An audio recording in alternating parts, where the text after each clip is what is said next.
Kelima kitab pertama sering kita sebut sebagai Hukum Musa, Pentateuch, atau Kitab Taurat. Kata Taurat sendiri berasal dari bahasa Ibrani Torah yang berarti petunjuk, pengajaran, atau perintah. Kitab Taurat bukan hanya sekedar petunjuk, tetapi sebuah ketetapan praktis untuk dilakukan. Jika dihitung, ada 613 hukum dari kitab Kejadian sampai Ulangan. Tapi, kitab Taurat tidak semata-mata berisi hukum, peraturan, dan perintah saja. Di kitab Taurat ini, kita akan menemukan berbagai pondasi iman Kristen, dan bahkan dasar-dasar iman Kristen dimulai dari kitab Taurat. Berbagai gambaran akan Sang Juru Selamat tersimpan rapi dalam tulisan Taurat. Kitab Kejadian, kita akan menemukan bahwa Allah adalah Tritunggal. Saat Allah menciptakan alam, semesta, roh Allah melayang-layang dan kata kita mengandung makna jamak yang berarti Allah adalah pribadi yang Tritunggal. Kita juga akan menemukan nubuat pertama kan Tuhan Yesus yang mengalahkan iblis.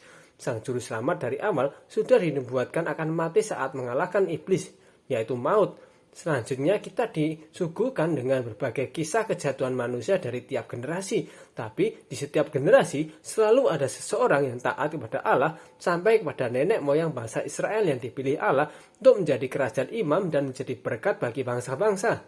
Lalu kitab Keluaran kita akan melihat bagaimana Allah mengasihi umatnya dengan Musa untuk mengeluarkan bangsa Israel. Sesuai dengan nama kitab Keluaran, berisi cerita tentang bangsa Israel yang keluar dari perbudakan di Mesir. Sejak inilah perayaan Paskah muncul, yaitu saat bangsa Israel diluputkan dari maut. Dan dilanjutkan dengan kisah di padang gurun. Musa bertemu Allah di Gunung Sinai dan mendapat berbagai hukum. Lalu dimulailah cerita tentang kemurahan Allah yang mau turun ke tengah-tengah bangsa Israel untuk menyertai bangsa Israel. Persis dengan gambaran akan masa depan tentang Tuhan Yesus yang turun ke bumi untuk menebus umat manusia. Selanjutnya, kitab Imamat menulis banyak gambaran tentang pengorbanan Tuhan Yesus seperti korban bakaran untuk Allah, sama seperti Tuhan Yesus yang menjadi korban untuk memuaskan Allah, sehingga dosa-dosa kita diampuni. Lalu dilanjutkan dengan kitab Bilangan yang bercerita tentang perhitungan generasi awal bangsa Israel yang tidak mau masuk tanah perjanjian dan lebih memilih mati di padang gurun. Akhirnya generasi Keluaran benar-benar mati di padang gurun setelah 40 tahun mengembara. Hal ini sama persis dengan gambaran Tuhan Yesus yang berpuasa 40 hari di padang gurun tetapi menang terhadap pencobaan.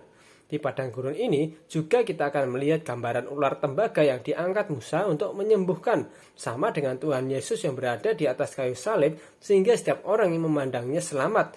Lalu kitab ini ditutup dengan munculnya generasi baru bangsa Israel yang siap masuk tanah perjanjian. Akhir cerita kitab Taurat ada di kitab Ulangan, kitab yang menceritakan ulangan dari berbagai kisah dari padang gurun beserta khotbah-khotbah Musa sebelumnya. Dan juga peringatan Musa untuk taat kepada Allah.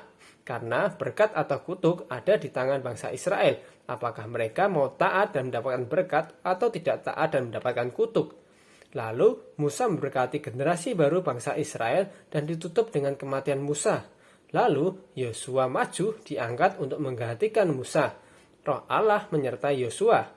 Inilah kitab Taurat, kitab yang berisi tentang kasih Allah dan juga keadilan Allah. Kita dapat melihat sifat Allah yang maha kasih sekaligus maha adil. Allah mengasihi umatnya, tapi juga adil terhadap dosa-dosa yang mereka perbuat. Akhirnya, kita dapat melihat gambaran besar tentang hukum kasih dari kitab Taurat, tentang mengasihi Allah yang esa sekaligus mengasihi sesama. Dengarlah hai orang Israel, Tuhan itu Allah kita, Tuhan itu esa. Kasihlah Tuhan Allahmu dengan segenap hatimu dan dengan segenap jiwamu dan dengan segenap kekuatanmu.